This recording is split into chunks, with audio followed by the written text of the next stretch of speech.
Properly, people. And I think we're live. We are live. Hello, everybody, and happy Monday. First and foremost, before I get started, I just want to send you all loads of good health and happiness. So, please, if you haven't already, like and subscribe to the channel. So, the channel is what West Ham channel? That West Ham channel. That's right, people. It's that West Ham channel. And today's quite a special edition. My name's Jay, by the way. Today's another edition of the Tales from Upton Park, which I normally do on a Friday. However, a bit of a special one today because this is targeted for our Hammers, brothers and sisters, down under in Australia. So I've been really fortunate over the last few weeks to have got to know a really lovely geezer, proper West Ham fan. His name's Keith. You're going to get to meet him in a minute. And Keith very kindly introduced me to a group called the Brisbane Hammers on Facebook. So first and foremost, I just want to shout out all of you Brisbane Hammers. Shout out to all of you. At the bottom of the screen, you can see at the bottom of the screen, even you can see I'm a bit bunged up. I've got man flu in a minute. You can see a number going across the screen. So if anyone from Australia, if you want to ring in or leave a WhatsApp message about a funny story or a memory, an emotional story from Upton Park. Let's face it, Upton Park was a very emotionally driven place. Please feel free to obviously just remove the 0 and put +44 in. In fact, if I can quickly edit that, I think. Let me just get that done. In regards to this show is all about, it's not about current football practice with West Ham. It is about memories of being a West Ham fan. And as I said, right, let's get that up. That should now. Let's just get that ticking across again. There you go. It's about remembering the fortress that will always be Upton Park and the memories of what it was like growing up, if you was lucky enough to grow up going over there from a small child up until your teens, up until an adult. Just what a wondrous place Upton Park was. Now, as always, before I get a guest on, I just want to read a little something. What I try and do before these shows is do a bit of digging to find something about Upton Park, something that someone's written that really sort of encapsulates what it is to be not only a West Ham fan, but what it is to be in the terraces of Upton Park, what it was to be in the terraces of Upton Park. So just bear with me. I have got one here. Hold on. Just got to get it up. It's just loading. I should have had this. I was running a little bit late, actually, so I do apologise. Is that loading up yet? Here we go. Right, so back in the days when Upton Park still stood proudly off Green Street, it was much more than just a football stadium. It was the heart and soul of our East End Cockney community. Long before kick-off, you could hear the spirited chatter of local traders hawking their wares, the sizzle of onions at the burger stands, and the clink of pint glasses echoing from the pubs around the corner. Pubs like the Bowling, crowded with punters in claret and blue, became a second home for old friends who'd known each other since childhood. Every match day was a reunion. People who'd moved away to different parts of the country would come flooding back, making a beeline for their old haunts. For us Cockneys, that walk down Green Street toward the towering floodlights felt like entering sacred ground. Folks would step off the district line at Upton Park Station, a sea of West Ham scarves and shirts streaming in unison. You might catch the banter of market traders trying to flog last-minute flags or programmes. Some were lifelong supporters who remembered the days of Bobby Moore and Jeff Hurst, sharing their memories proudly with the younger generation. Others were newcomers, just learning what it meant to support West Ham. Yet for all the differences, the moment we converged outside those turnstiles, we were one crowd, tethered by the same hopes and dreams for our beloved club. Inside the stadium, the clamour was electric, chants of unforever blowing bubbles ringing out across the stands. Families, friends, and even strangers belted it out together, smiles stretching ear to ear. Old blokes who hadn't seen each other in years would recognise a face from the local pie and mash shop or from the old council estate. They'd clap each other on the back, laugh, and trade memories of legendary goals and classic terrace banter. When the match began, the unity in the stands felt almost tangible. Every near miss, every corner, every contested foul drew us closer together. And once the final whistle blew, win, lose or draw, the sense of belonging endured. You'd see groups heading back along Green Street to favourite pubs for a post-match pint, picking up a bag of chips from the chippy, or sticking around to talk tactics for hours. For many of us, the day wouldn't be complete without strolling past the statue of Bobby Moore, paying homage to a club legend who embodied the spirit of the East End. On those walks home, you can feel the warmth of a community that came together under Upton Park's floodlights. That's what made Upton Park special. It wasn't the fancy corporate boxes or the glitz and the glamour of modern stadiums. It was the people who gathered there every weekend, forging an unbreakable bond in those turnstiles and terraces. Upton Park stood as a living reminder that no matter where we ended up in life, we'd always have a place to come back to, a place where the accents, the humour, and the camaraderie felt like home. Even now, years after the final whistle at that grand old ground, we remember it not just as four stands on the pitch, but as the beating heart of the East End, where we Cockneys gathered together, week after week, family and friends, under one claret and blue roof. Comedy Irons. I love them pieces. They do really get me going.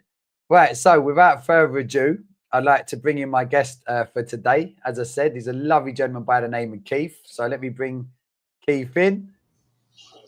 There he is. You all right, Keith? Hi, Jay. Great to have you on, mate. Really is. What time is it down under at the minute? It is just gone 8:10 in the evening. Just 8:10 in the evening. It's just gone 11:10 in the morning here in Spain, and for anyone watching it in the UK, it'd be 10:10. So we're literally crossing time zones here, people. So Keith, thanks for agreeing to come on, mate. What I'd like to do first and foremost is just ask you how your journey as a West Ham fan, how did it even begin? Where was the influence? Why West Ham? And then sort of just naturally going into what you can remember growing up as a West Ham fan from the East End and going to Upton Park. Well, I think the sort of initial thing is I lived in East Ham, so I was only I was in walking distance of the stadium. And when I was a kid, my dad was a caretaker of a sports ground in East Ham that was a club called Fairburn House, which actually did feed players like Hamlin Kirbishley and Paul Brush and players like that to West Ham in the end. So it was a football sort of background in respect of my dad with the ground, but like we could hear the cheers of the crowd and everything from our garden. So it was always that wonder what was going on, etc., etc. And then I think my first game, I try and remember things because I try and picture the people you go with and think, when was I friends with him at school? What year was that? And I must have been 11 or 12. I'm not too sure really. I know it was against Burnley, and we went into the North Bank. There was just me and him, and the game was 3-2. But I'll be honest, I know I probably have checked it up. I can't remember whether that was to West Ham or Burnley, but I was just too in awe of the fact that I was in the stadium where everyone was singing, and it's just a sort of when you're young, it's just like any kid, it's a sort of amazing thing to see and hear.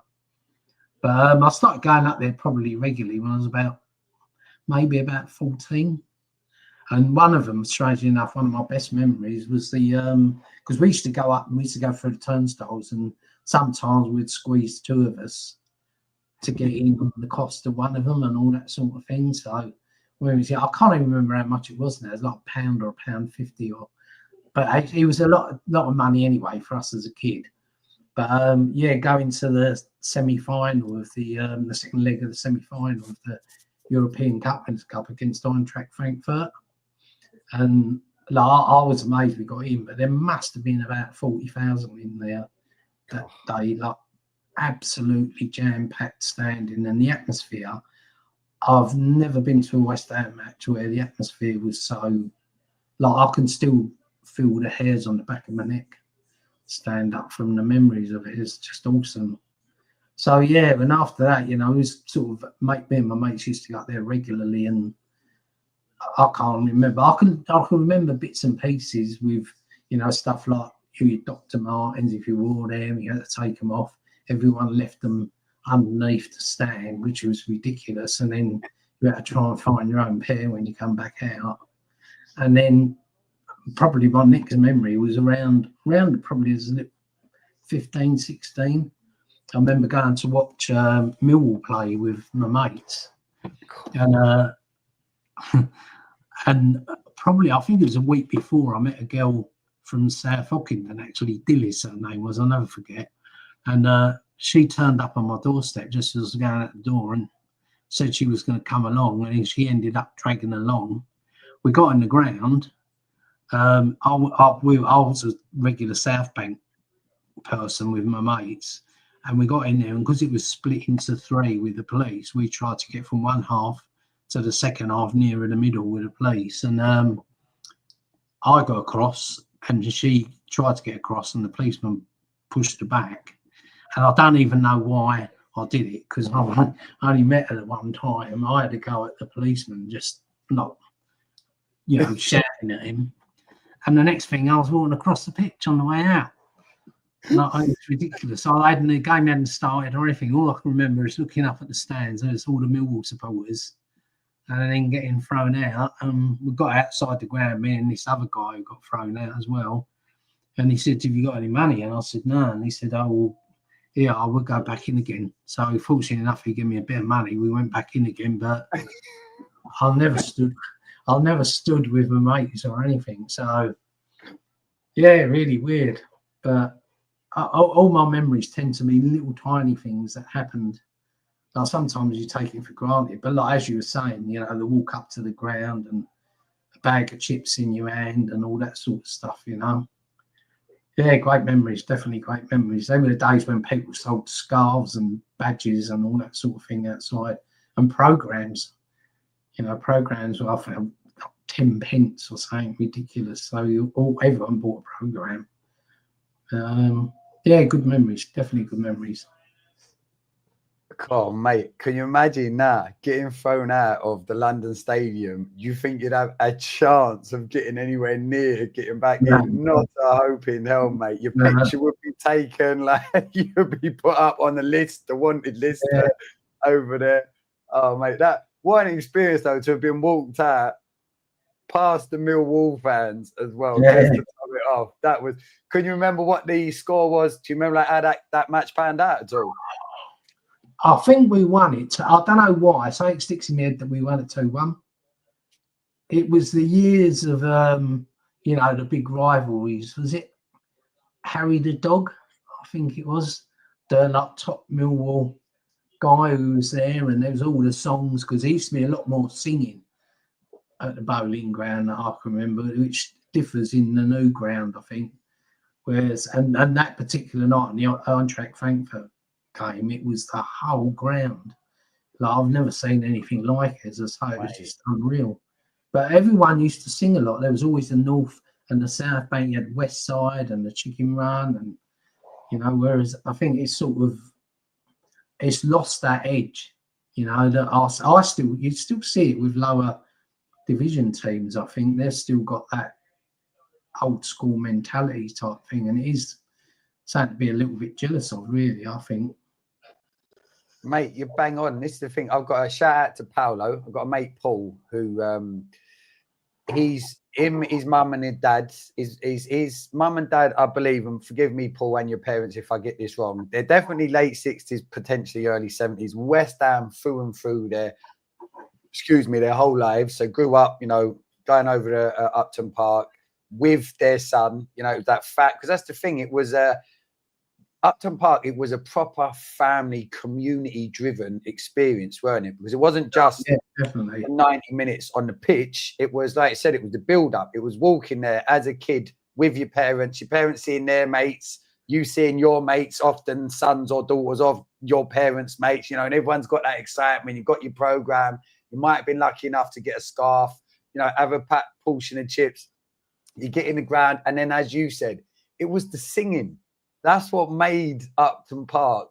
Some of the clever chants that would come out. And sometimes they've come out off someone top of the head, in that match. Something's happened. And then everyone, and then it cottons on, and then all of a sudden you hear pretty much the whole ground. And you can imagine what it must be like being that one individual that started that song and then hearing everyone else give it a crack around them. That is just honestly, I tried a couple of times to start a song at Upton Park. I never quite got the uptake, me and my mates. But even still, you wouldn't mind having a go. Do you know what I mean? It was your you felt safe there to right. This is my people. These are my own. Bosh, have some of that. And yeah, mate, that element, as you touched on, like that European game, that I can only imagine what that must have felt like when everyone is in tandem, everyone's singing all the songs. The London Stadium, I don't know if you've been over there, but it's soulless. Like it is totally soulless now, mate. Yeah, I think seating was the sort of downfall of the, you know, that sort of thing. I can understand obviously the seats coming in, but I had a season ticket with my daughter just before we moved to Australia in like 2008, and we used to go over obviously every week, and that was Upton Park obviously, but the singing and all that did happen, but it wasn't quite the same. I think there wasn't that togetherness. There was something about being absolutely jam-packed with all your mates, a bit like going to a concert, I suppose. Do you know what I mean? Where you're all packed in together and can't move, and you know, it just sort of like you become one big choir, really. At the end of the day, that's what it is. I was going to say, I forgot. I completely digressed off where I was going to go with Paul and his family. So, being that I think Paul's a few years older than me, so in his mid to late 40s, and what the change in ground has done to that family in regards to their allegiance. They actually now they go over Orient, and he sends me pictures all the time and videos, and it is like watching the old Upton Park, as in like the engagement with all the fans. Like you said, you know, everyone is close, everyone sings. The players at the end of every match do a lap of honor, often getting close enough to the kids at the front, you know, giving them high fives, doing all of that stuff that made, because that's what I remember being at Upton Park, and if I was ever lucky enough to get that close to the pitch and, you know, get near the players, but even if you're sitting back, I remember as a kid looking at the other kids and not being jealous, just being happy for them, like seeing them getting their high fives, getting their pictures done, being with Herbie. Do you remember Herbie, the hammer, the mascot? And all of that side of the game now, it's just gone. It's been ripped out, and it's so detached now from the engagement of what it felt like. Like in that little piece I read before, that's what it felt like when you walked into Upton Park. It didn't matter where you come from or what you did. In that moment, it was like we're all brothers and sisters in here, and we're all ready to have it now. It's just, mate, it's that lovely, togetherness, isn't it? Yeah, it was like a proper, well, like they say, fortress Upton Park, and it felt like a fortress as well, you know. And it was like, well, I used to, as I say, come out and walk home, and, you know, whether they won or lost, depending how you felt, you went in the pub afterwards, and it was a proper day. Like, it was a whole day, but it wasn't as expensive as it is now. But it was like you was with your mates all day long as well, and it was just an experience every time, I suppose.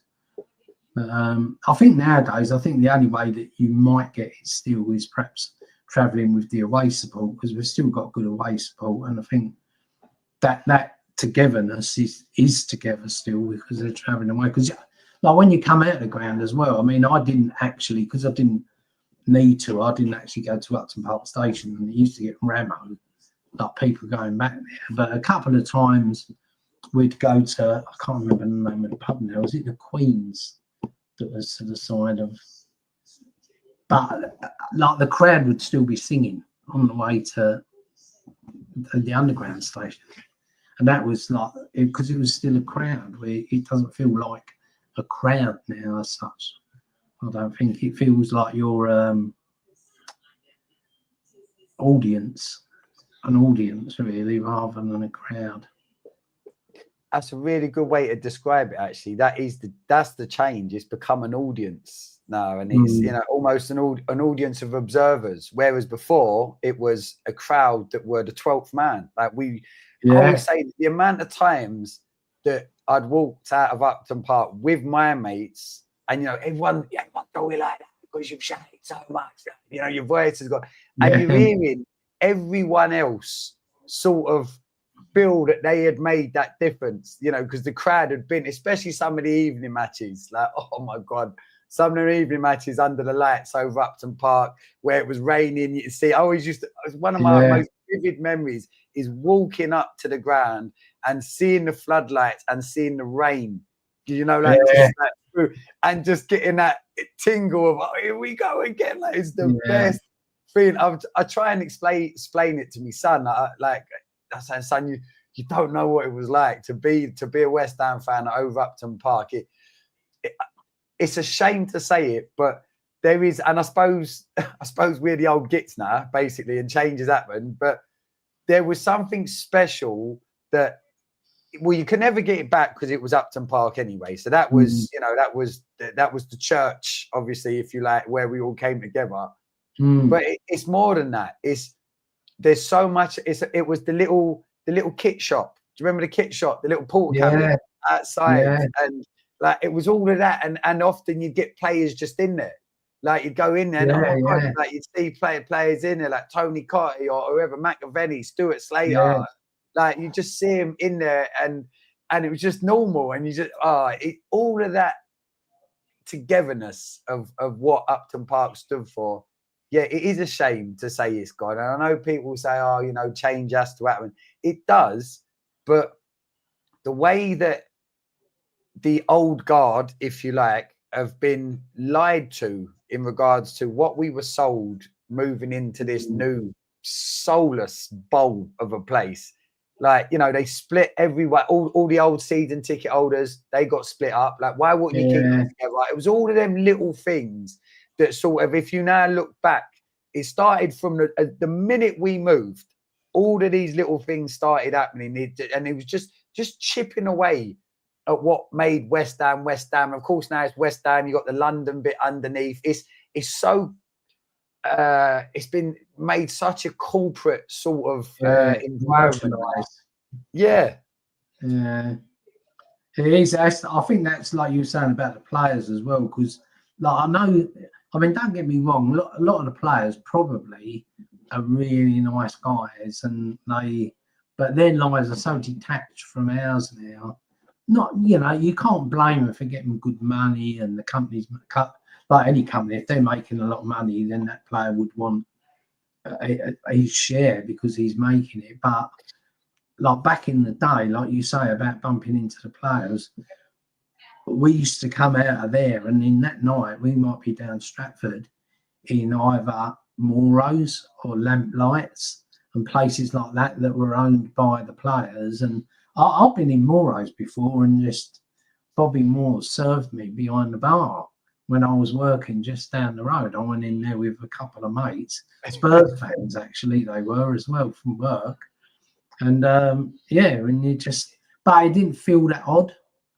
Do you know what I mean? It was like you was amazed to see him, but it didn't feel odd. Whereas nowadays, I think the separations. I mean, I've been over to West Ham a couple of times, their new stadium, and the second time we went there, a friend of mine got us director's tickets in a corporate bit, and it felt so detached from the rest of the ground. A long way away, the seating was like being at an opera or something. Do you know what I mean? It was just so, I don't know, you just didn't feel like you could shout like a fan. I mean, I used to go with one of the guys that I worked with. He'd be up standing on his seat shouting, you know what I mean? Whereas this corporate area, there's no way they wouldn't let you do it. Like it was it gradually, because people still stood up, didn't they? And I think they probably still do away games where they asked you to sit down, and you're like, no, I'm staying up. So it shows what people do want. I know that they talked about maybe making some areas standing, didn't they? I don't know over West Ham, but some of the grounds to try and bring that back, really, which might bring back that little atmosphere. And if they put supporters in the same area that were willing, that there were vocal supporters, it would make a massive difference, I think, rather than shove them all around the ground just for like commercial costs and all that sort of stuff.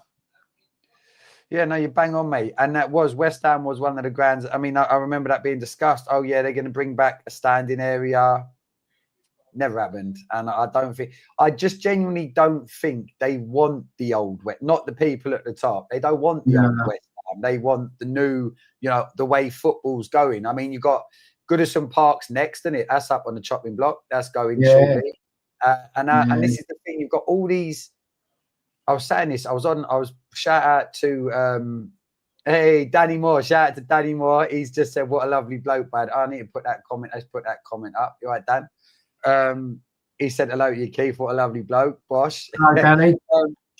In regards to when you walked into Upton Park, it was you could feel the history. Like you knew that the amount of people that have been here before, and you look at the old, like I've watched loads of the old videos of Upton Park, back the black and white ones, when you've got, like you said, thousands of people just literally on top of each other, singing in unison, chanting in unison, that literally pretty much on the pitch as well. And you think that's what it was. That's what it was, an arena. It was like a gladiators arena, weren't it? It really was. Like you come to see your champions, like, and win, lose or draw, as long as your boys put in a shift, that is all we cared about. Because as West Ham fans, the thing is, we can't be glory hunters because we support West Ham. We're not delusional. We've never wanted to win. Well, we want to win. We never expected to. Sorry, someone just kicked off. 2 sets, Keith. Someone just kicked off one of the locals with his chainsaw outside my window. We never expected to win everything, but all you did, well, I'll give an example. I was really lucky. A couple months back now, I'd done an interview with George Paris. Remember Georgie Paris? Yeah. What? It's on YouTube. What a lovely bloke. And I asked him, I said, look, these days, the West Ham way, we get ridiculed when we talk about it. Even our managers like Allardyce, like Moisey, I don't know if you see, they done this twatty podcast where they was basically taking a piss out of us West Ham fans. And sort of when it came up about the West Ham way, and I think they both said, well, I've managed them. I still don't know what it is. That's because you never fucking know what it is, because you ain't got a clue what it is to be West Ham. But when I spoke with George Paris, I said to him, like, and he answered it as if he was a West Ham fan. He spoke about when he stepped out on the pitch, you felt part of the crowd. And even if, you felt you weren't playing well, you knew if you gave it your all, when you walked off and everyone clapped you felt that you'd done enough. And I just thought, that encapsulates, because that's when we felt like that 12th man. That's what, for me, George was describing. It was like, use just your cheering, just your shouting, just your encouragement. Like it helped him play, and helped him keep going and even feel better about himself after. For me, that's the job of a fan, and that's the connection with the player.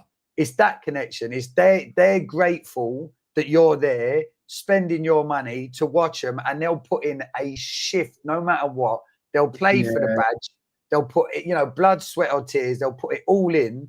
And to be completely honest, on this show, I don't like to talk about current West Ham affairs as much, but it's sort of relevant. For me, what we're missing in the team at the minute is a Mr. West Ham. Like Mark Noble, that's the last of a dying breed, because Bowen ain't Mr. West Ham. I love him to bits, but he's not that. He's not that come through the academy. And you look at the people over the years we saw at Upton Park come through that academy. Oh, yeah, definitely. Phenomenal. You know what I mean? The youth. Yeah, definitely. I think that was one of the things. As I say, I was quite lucky because the sports ground that my dad looked after, as I say, there was a part of this football club called Fairburn House. It was a time when there was boys clubs all around the East End. We used to do boxing and football and this, that and the other. And I can remember that I played, I I can't remember what age group it was now, probably under 14s or something at the time. And in the year above was Alan Kirbishley and all that lot. And I remember going to West Ham, and it felt sort of I don't know what the word is really, because it was like going and watching mates almost, because you felt on the same sort of, I know where their background is, I know where they come from, and I know where their heart is. You know what I mean? So it did have that sort of, like you say, it had West Ham through them rather than sort of, like you said, Jared Bowen. I mean, he's a great guy. I think he loves the club, but he's not got the core of the club behind him.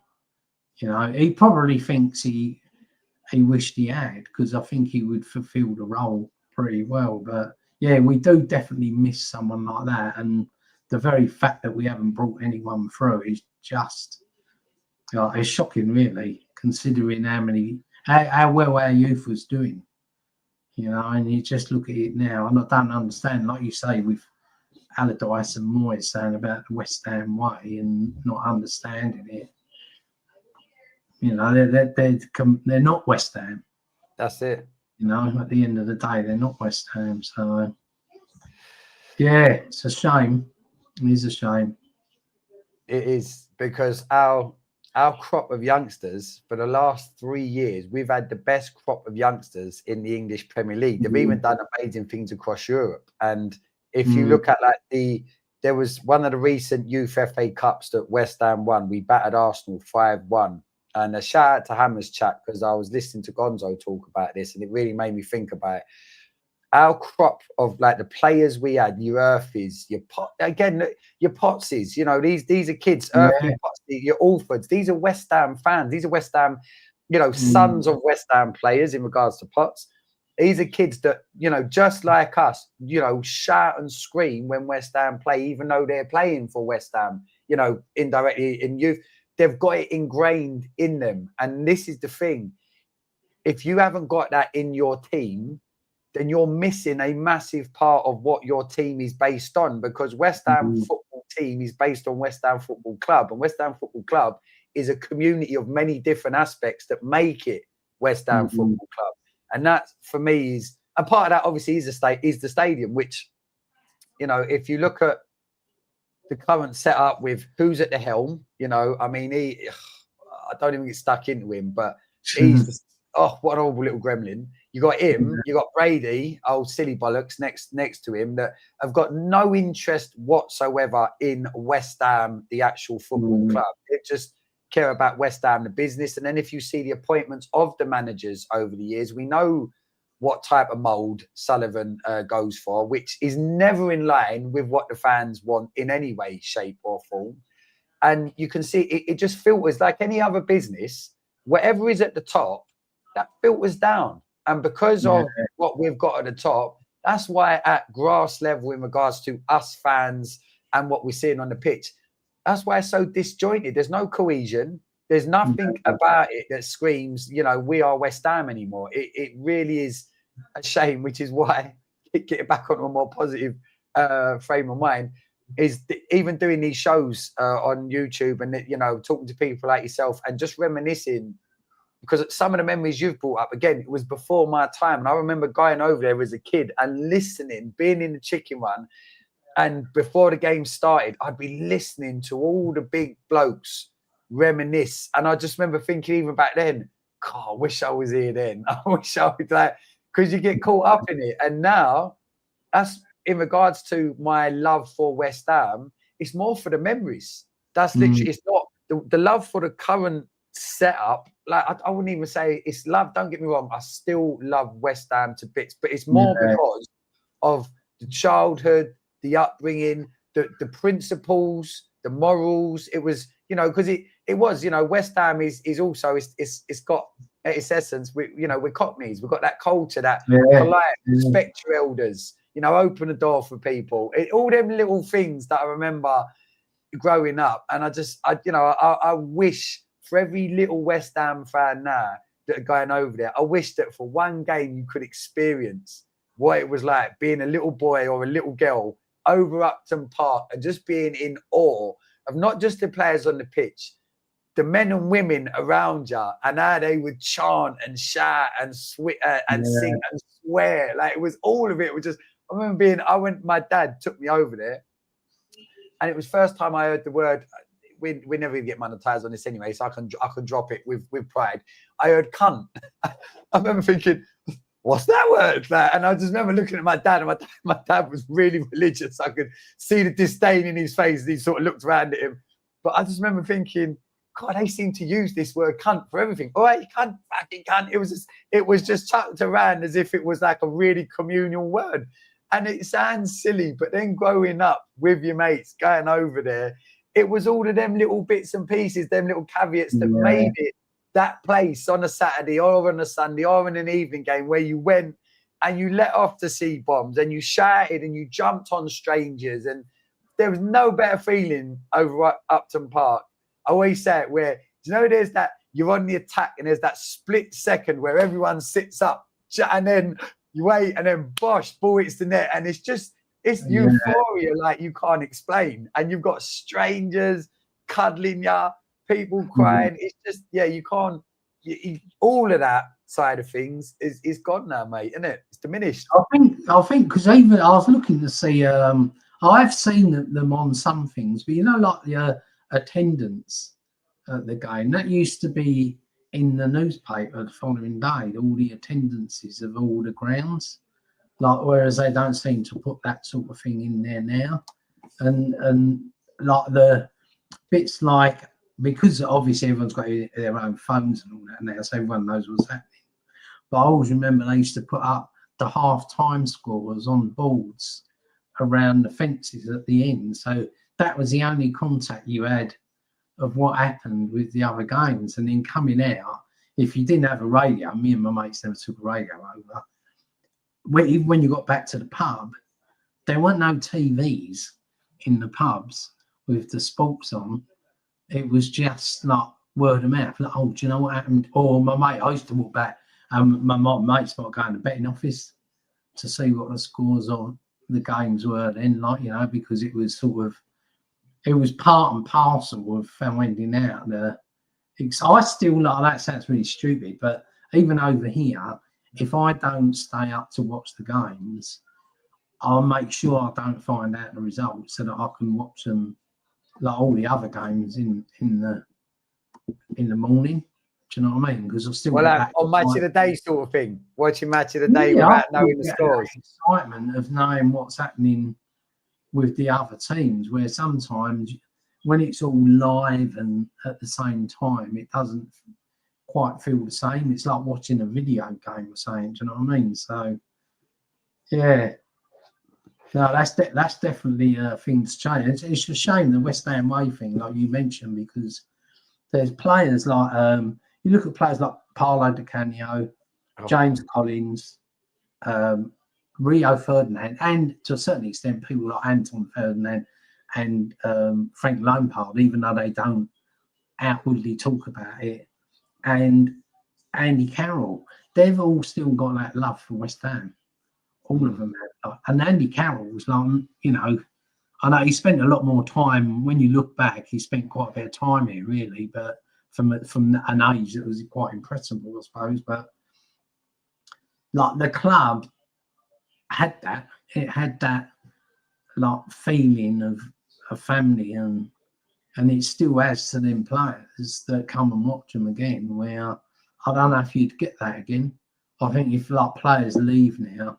Like now, I always feel that players are using West Ham as a stepping stone, whereas like players used to come in. Jared Bowen's the only real one, and I know everyone not Soucek, which I'm not a massive fan of his, but I'll give him his due. He gives his heart and soul, and the interview he gave the other day was quite honest and upright that he gives Sky News. So.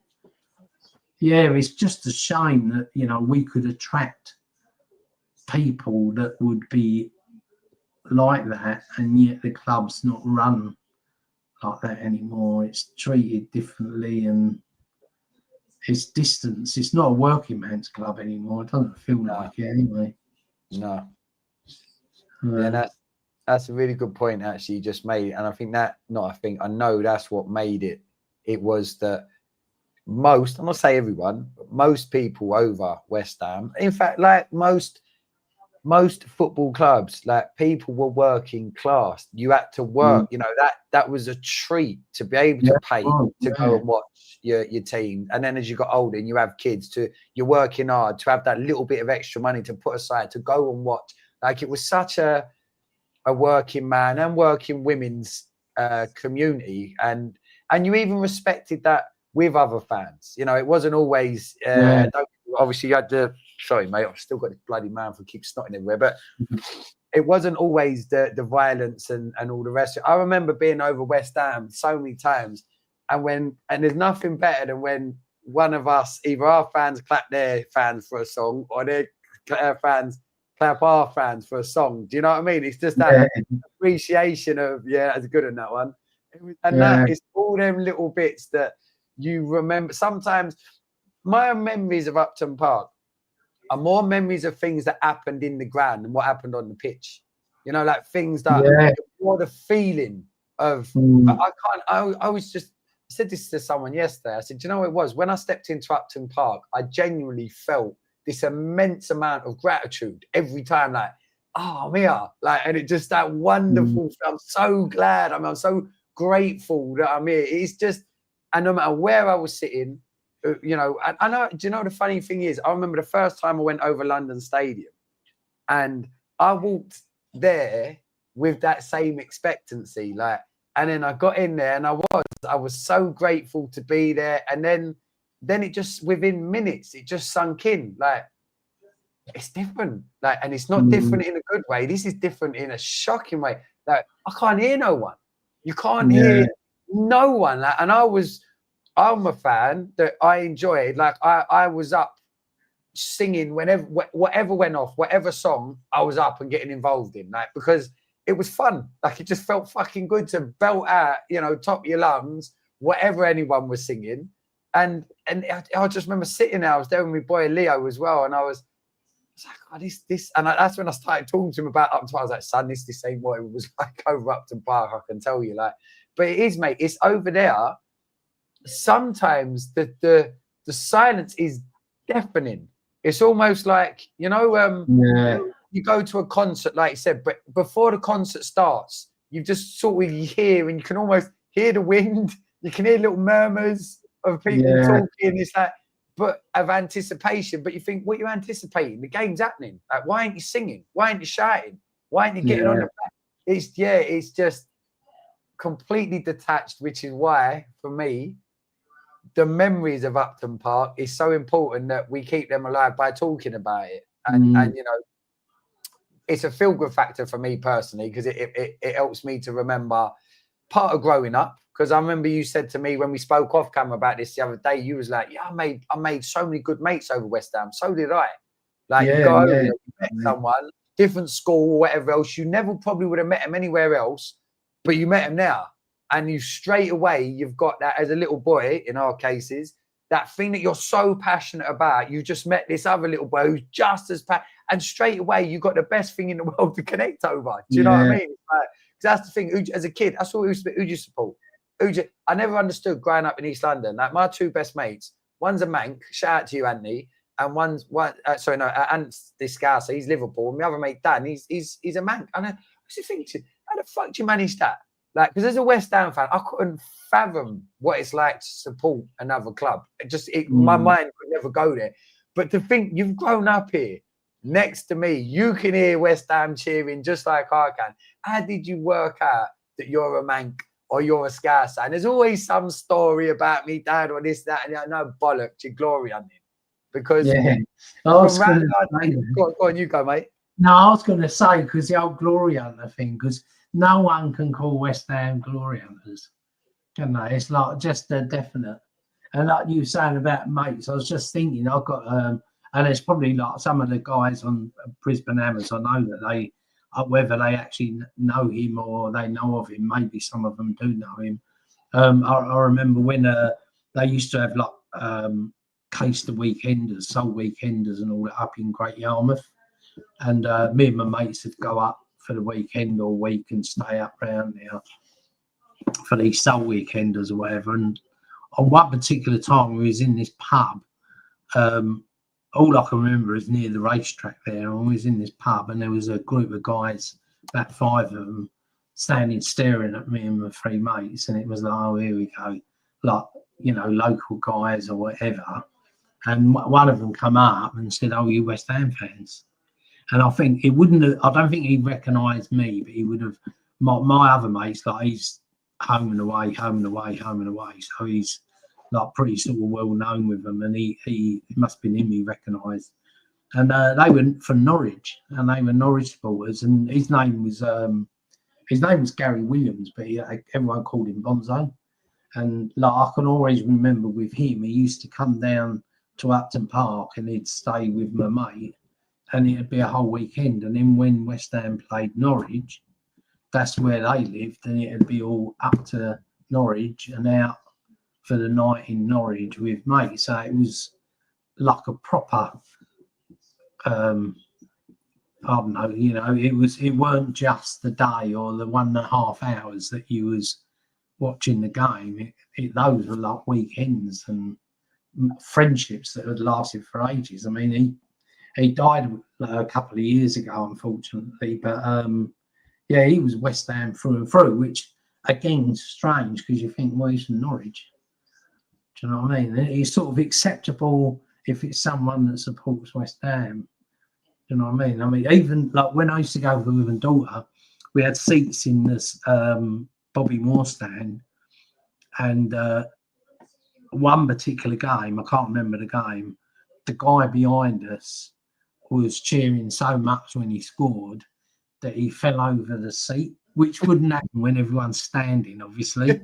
He fell over the seat, over the top of my daughter, and head first into the footwell in front of my daughter.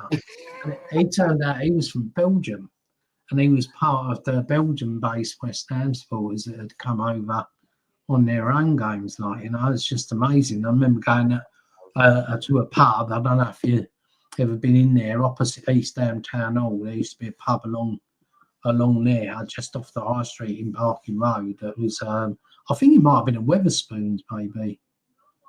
But a lot of people used to meet in there anyway, and that was they used to have the Norwich guys and these Belgian guys that used to come over.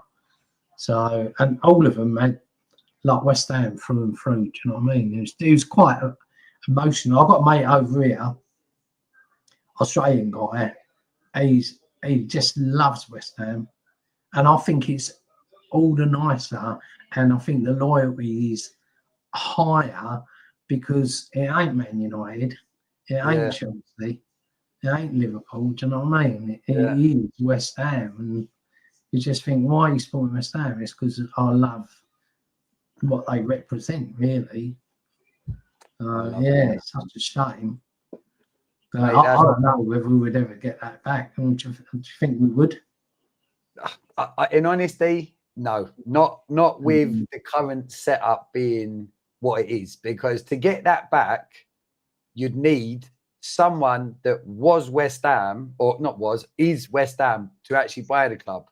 Because the thing is, if you get that in at the top, then again, it's like any other industry or business. If the person at the top has got a real passion for their product, then that filters through, because they want other people to be just as passionate for that product, you know, because that's how they all see that they sell it. There's nothing you sell in life better than something that it's not even a belief, it's something that you just know, no, this is brilliant, this is what this is, you need it. And we need that at the top. Because I'll give you an example. So Orient, back to that family. So I've really started following Orient because of Power and because of what he showed me. And I actually had trials. I was at their academy for a little while when I was younger as well. So Orient always, and my school, Tom Hood, was a stone's throw from the ground. So there used to be someone from Orient always used something to do with a club. They used to come over and to the school, and we'd always get free tickets. You'd get free tickets if you wanted them. So Orient was quite a regular little haunt for me to go over in my school years as well. But But Orient was going into liquidation. They went out of the football. They was going out of the football league. I don't know if you know their story, but anyway, a fella from the US, a proper Orient fan through and through. He was, it's a big company. It's not a coffee company. It's a big company. It's like one of them. Fucking hell, he owns that. He owns that, and he heard what was going on with Orient, and he decided to put his own money in and like buy him out. But what he did, he brought in, I think his name is Clint. He brought in this Yank, proper Yank as well. Them stereotypical, didn't know nothing about Orient, but introduced him to Orient, like gave him the backstory, all the old video, like, you know, like literally crash coursed him into what it was and is to be an Orient fan. And there's a documentary, it's on YouTube. If you type in like Leighton Orient documentary, but these two, honestly, it's such a great watch, because what you see is two people that, they've made it in life. They're billionaires. Like they didn't need to do this. But the main dude, which is it Nigel? We'll call him Nigel for now. But the main dude, and it is worth a watch. If anyone watches this, go on YouTube, have a look for this Orient documentary. He was just like we're sitting here reminiscing what it was to be a West Ham and is to be a West Ham for Upton. But he was that for Orient, and he got this guy, this Yank guy, and he is now just like your Australian fella. Like he used to see him when the games are being played. There's videos of him like he can't sit down. The geezer, like he's up and down. And when they score, you just see him jump in with the fans. Can you imagine David Sullivan? Yeah. Well, he'd never get out, because if he jumped in with the fans, he'd go missing. But it was watching that, and it just made me feel that's what we need over West Ham. We need someone who supports West Ham, understands that West Ham is actually more than a football club. It's a culture. It's a whole community of many, many different factors that in the East End makes West Ham what it is. And I think from that point, I think we've got half a chance, because that person, that individual, man or woman, they're going to be pushing. And in my sort of dream world here, I'm talking about someone, like I said, that could sit in on this conversation now and just talk West Ham memories and what it felt like. You get that at the top, and then all of a sudden they start putting in little reminders, little things that reflect Upton Park. There might be something that they change, and all of a sudden you're getting the old guard, our slot come back again. All of a sudden they're encouraging people to sing and chant and, you know, and making it in such a way that, I don't know, that all of a sudden then this 60-odd thousand seater stadium, it could be immense. I remember it was that night, the European night, the Seville game. In fact, it was when Lopetegui, do you remember Lopetegui had Sevilla? Yeah. And that night in that stadium, apparently, from what I've heard, is the best night ever in that stadium. The crowd, the atmosphere, apparently it was from start to finish. And I remember watching the game, obviously, and you could hear, one of the few occasions on the telly, you could even hear the West Ham fans cheering. But so it can be done, but the problem is at the minute is until there is a change of guard at the top, there's no interest for that to be done, because I don't think he sees, what's the value in someone shouting and singing? Is that going to give any more money? No, it's not. Charging people £10 for a drink or whatever else like that, that's where. So, I mean, I don't think, can it come back? Absolutely, if the right person took over. Yeah, it could, definitely, because we're still here. We're still alive. We've still got some years in us left yet. And there's thousands and thousands of West Ham fans all over East End. I mean, look how many came out when we won that. I know it weren't the most glamorous European Cup, but we're still European champions. We were. But look how many people come out that day. You know, West Ham fans came out into the streets. And you could see, my brother went over it and he said, Jay, the atmosphere, he said it was banging. He said, like, it was such a community atmosphere. East End has always been such a boiling pot for so many different cultures, and everyone came together. Everyone was singing. Everyone was like, so it shows you we do still exist. It's just we need our meeting place, which is what a football ground is. It's the meeting place for the people. Yeah, it just so happens that, yeah, we're going to watch a game. But more importantly, for the people that turn up at Upton Park, it was the meeting place to meet your fellow West Ham men and women. And that's what made it special, because it was the trip before to the pub, the trip afterwards to the pub. You know, that had nothing to do with the game. That was just about being a West Ham family. And you get the right person in charge that starts putting things into place that marry up with what West Ham is all about, then all of a sudden things could change massively. And I think that would have such a positive impact on the pitch as well. If you get everyone involved, then what you're going to watch is much better football, to be honest. And mate, we're at the hour mark. So I want to say first and foremost, thank you. But before we wrap it up, mate, I always do at the end of these videos, and it's perfect having you on, actually, because you can sort of testify to this. So other than so just remember, people, if you've liked what you've watched and heard today, please like and subscribe to the channel. It is That West Ham channel. And other than football, over here, what we're really, really just as passionate about is wellness. And I'm going to put up quickly the name. We have another platform which is called My Safe Space. Now, it is not West Ham or football driven. It just so happens that, shout out to my colleagues, Nick, Luigi and Sam, that run My Safe Space and this channel with me.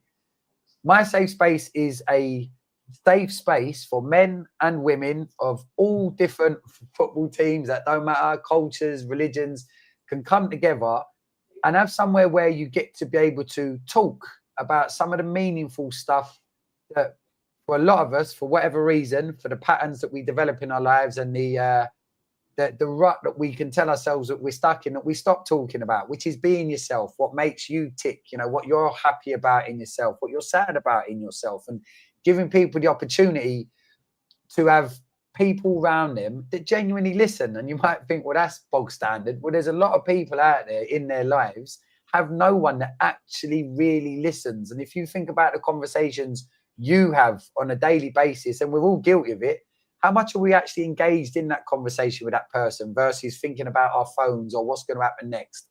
So My Safe Space is a place that's run by specialist coaches, myself included, where we run exercise, breath work, meditation. We do diet and nutrition. We've got group coaching calls. We've got addiction, which is still the #1 epidemic globally, if you like, is drink and drug addiction in regards to ruining people's lives, people's families.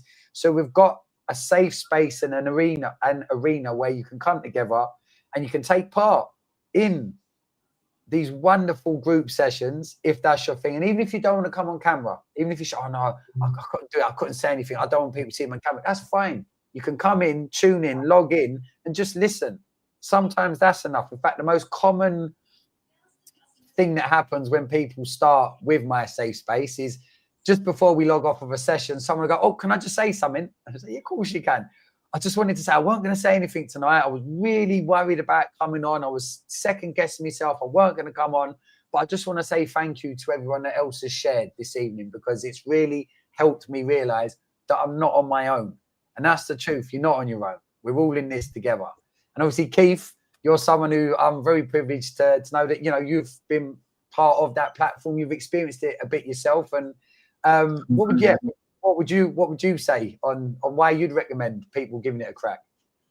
Of all the things you just said, really, Jay, just the fact that, you know, we're all, especially men, we're not very good at opening up to things. We know what we think we know what we want, but I think that we're sort of more choosy of where. And I think that your, you know, My Safe Space is brilliant because it's a bit of a leveler where it was for me. Like, I felt that, just like the West Ham thing, I felt everyone was, you know, a friend to me, and I found it quite easy. And I think the stuff that I did in it, I did the 28-day course and some of the 10-day fast, and unreal. It changed my outlook, and it changed the way that I am and the way I look at things, definitely. So Yeah, I'd recommend it. And everyone's surprisingly, you think it's hard to meet people, but getting to know people is a lot easier when you've got something in common. So Bang on. yeah, it's brilliant. Bang on. And mate, honestly, Keith, thanks for doing this. I want to shout out to the Brisbane Hammers. Like I said, this is something that I want to keep up as a regular. I'll do it on a Monday, so it'll be a Monday night for you people down under. And please, if you want the number, I'll put it up in the Brisbane Hammers Facebook page. I'll put the link up for this as well for people in case they want to watch this back. Get involved, even if you just want to leave a WhatsApp audio message that I can play out. Just sharing some of your stories. And I'm sure you'll agree, Keith. Wait, because obviously I'd said to Keith prior to this, I said, mate, have a think about some stories, some memories. And what was that experience like, even just on your own, sort of trying to recount some of your memories? How did you find that? Yeah, it's nice. It's nice because you don't often, I mean, I obviously don't live in Brisbane. I know the Brisbane Abbots get together more often than I get the chance to go up there. And don't get me wrong, I mean, the experience of the cup final, which was held in a pub at 5 o'clock in the morning in Brisbane, was just unreal. It was, you know, obviously because we won as well, it made it fantastic. But strangely enough, like there wasn't a lot of drinking, not at the start anyway, because they wouldn't serve beer until I think it was 7 o'clock or something. So it was near enough to the end of the game. But yeah, such a great time. But yeah, I don't get the time to get up this much. So sometimes I feel a little bit isolated. So it's nice, these forums and stuff like that are such a good thing to go on to keep that connection with West Ham, and you know, especially with supporters that just can't let it go, which you can't if you're a West Ham fan. You just can't let it go, unfortunately. So you play for the rest of your life with it. Indeed. A great way to wrap it up. Well, listen, thanks again, Keith. Thank you for anyone that's watched this or watched it live or watched it on a replay. Have a fantastic day. I'll finish as I started by just sending everyone genuinely just a load of good health and happiness. And if you are feeling like you're struggling or just maybe interested, I'm going to put underneath this, I mean, the number's there anyway. Reach out on that number, leave a message. Say, Jay, I've seen it up, you know, can I have a chat? Absolutely. Cost nothing to have a conversation. And then I can tell you a bit more about the Safe Space platform if you're interested. So people, have a fantastic day. I'm going to end the stream. It'll take a couple of seconds.